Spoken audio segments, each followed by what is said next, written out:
What is going on, everyone? Today we're going to be doing something a little bit different. If you look outside, looks beautiful. It's about -30 wind chill out, so I was planning on actually going out small game hunting today, but I decided to stay in. But I'm going to be showing something that I've kind of picked up over the last, I would say, few months, and that's making inline and French blade spinners. It's a hobby that I got into. Right now, the days get dark pretty quick. There's only about, I would say, 6 hours, 6-7 hours of daylight. So it's kind of hard to do anything after school. That's why I haven't been out hunting really. But like I said, anyways, I'm just talking, rambling on. We're gonna focus today on showing you how to make your own spinners for, you know, trout fishing, salmon fishing, you name it. So stay tuned. I'm gonna start off by just kind of showing you the different sizes, styles, and different colors that you can actually create. So if you look here, you have more of your French blade spinner, and then if you go here, you have more of your inline, kind of like a Panther Martin spinner. So there's different styles, different types that you can make, and honestly, it's very inexpensive. You know, if you go to an outdoor retail store, you're gonna pay $5-6 for, you know, any type of spinner that's like that, that's less quality. If you focus on making your own, I haven't done all the math, but I bet you can get away with making these for under, I would say, $1.25 each. So it's a great way to save money, and it's a fun, awesome hobby to get into. So as I move forward, I'll explain how you can go through and actually create these. Before I get started though, and showing you the process and everything, I just wanted to highlight lurepartsonline.com. They sent me a catalog. You can go through there, and there's tons of different things for your own lure building. I'm just happening to get into trout and salmon spinners. It's some of my favorite type of fishing to do. So that's where I get all this gear and materials to be able to do something like this. That's where I got this Twist Tech tool that ran me about $100. Totally worth it, so you don't have to do it by hand. But all this gear, all these parts you see here, that's where I ordered it. Hopefully this video inspires you to do something like this. So before I get into it, like I said, I just wanted to show you this, and I'll show you the process and going ahead and making these. So stay tuned. So before I get started, I want to talk about the components of a spinner. For example, this is an inline spinner, like a Panther Martin. So the first thing you're going to need is a wire. You'll need your spinner blade. This is a number 4 hammered nickel. You're going to need a ball bearing, which is that little bearing there. You'll need your weight, and then a bead for color, and of course your hook. So I believe this is a number 8 hook.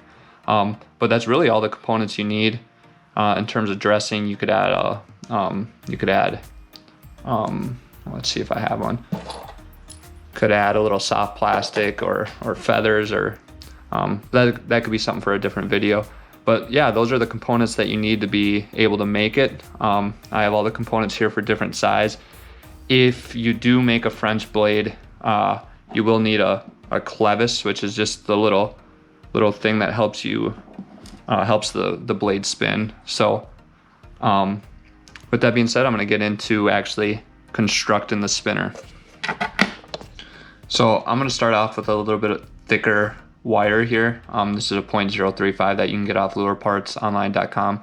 They have a lot of flexibility, and then they don't bend you know, when you're snagged. So this is much more durable than what you're going to find in the stores. If I'm making a smaller inline spinner like a Panther Martin, then I'm going to use a little bit thinner wire. Just seems to work out really well, and they spin nice. So first thing I'm going to do is I'm going to put this down. I'm going to add to my number 4 French blade. I'm going to add the clevis here, which I got right here.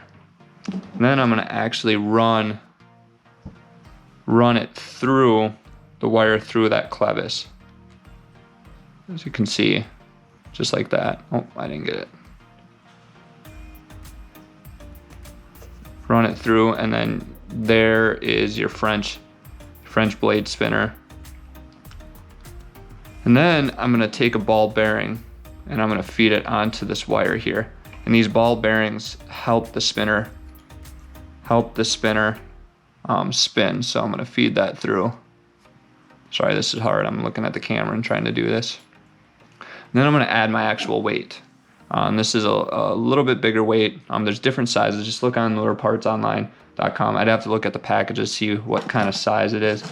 I think it is, let's take a look. It is a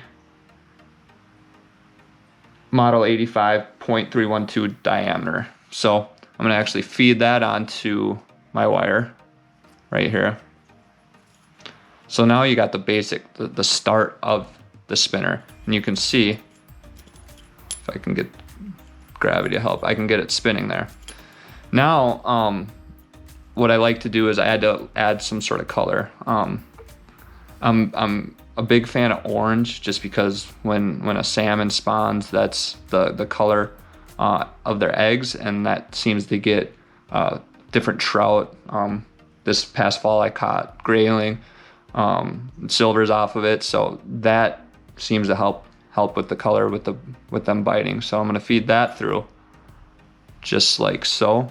So now I have the start, and what I like to typically do is where my blade ends, that's where I like where my bead ends, so it's not too big, and then you have your spinner ready to rock and roll there. So next I'm going to show you how to use this twist tool. So I'm gonna set that up now. So there's a few different parts to this twist tech tool. You have the wire bender here, and then you have the wire kind of twister that helps you create the eyes, like so. If you want to do it to your own, these are pre-bought eyes, so I don't have to twist them, but I have done it in the past. And so basically what I'm going to do is make sure my eye is horizontal with the substrate that I'm working on, and I'm going to put it into the wire bender. And there's kind of a sweet spot. You don't want the blade too close to the eye because it's not going to spin, and you don't want the shaft too big. So you're just going to kind of find, I would say probably about 1/2 to 3/4 of an inch away from the eye as where you want your ball bearing, and then you're going to take it and put it in the wire bender. You got to kind of go up at an angle so there's clearance, and then you're going to take it and make sure you go, I'm going to go probably close to 360 around. I'm going to take it,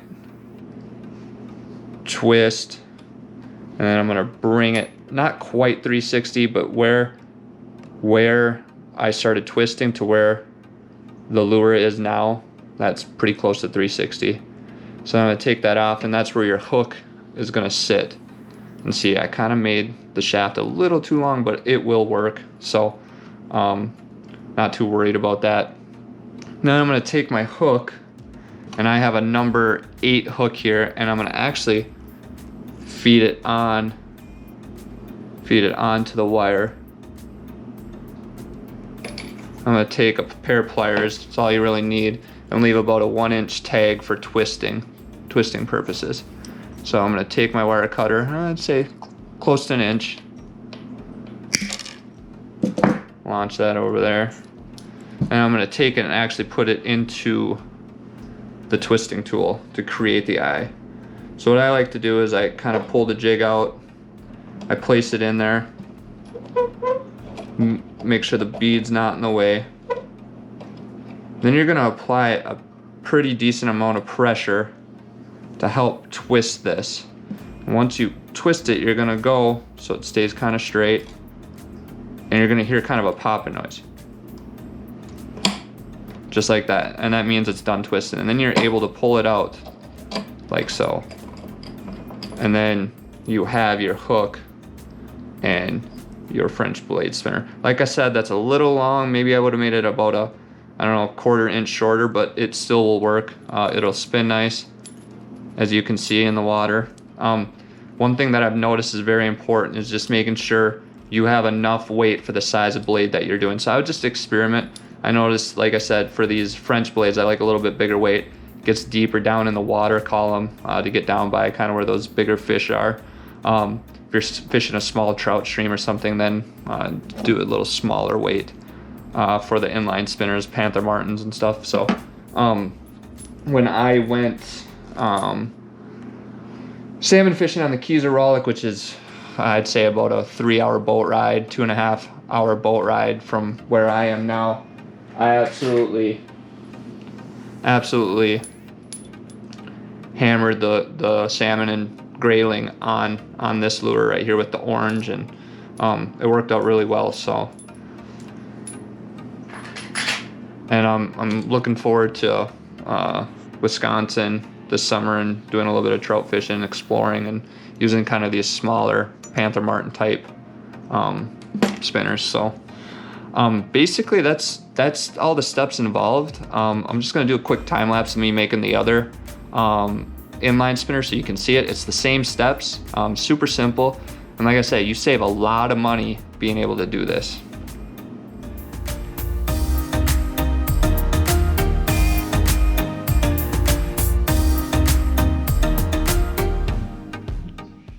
As you can see, I got my two different spinners that I made here today for you. Got your kind of nickel color, silver, and then you got your kind of goldish color with different color beads. You know, experiment with sizes. You know, I've noticed that, you know, bigger trout will hit these bigger number 4 and number 5 spinners. Same with the smaller spinners, but just experiment. You know, you can deal with the depth, the water column. You know, with a heavier weight, you're gonna sink down deeper versus a lighter weight, you're gonna be up higher in the water column. So really just mess around with it. It's super easy, a lot of fun, guys. Hey, thanks for following along. As you can see, the process was super simple, really easy to do. I encourage you to give it a shot. I'm hoping to come up with more videos. The days are getting longer, so I'll be able to get out small game hunting, maybe moose hunting, fishing in the spring. So super excited about that. I appreciate you following along today, and stay tuned for more content.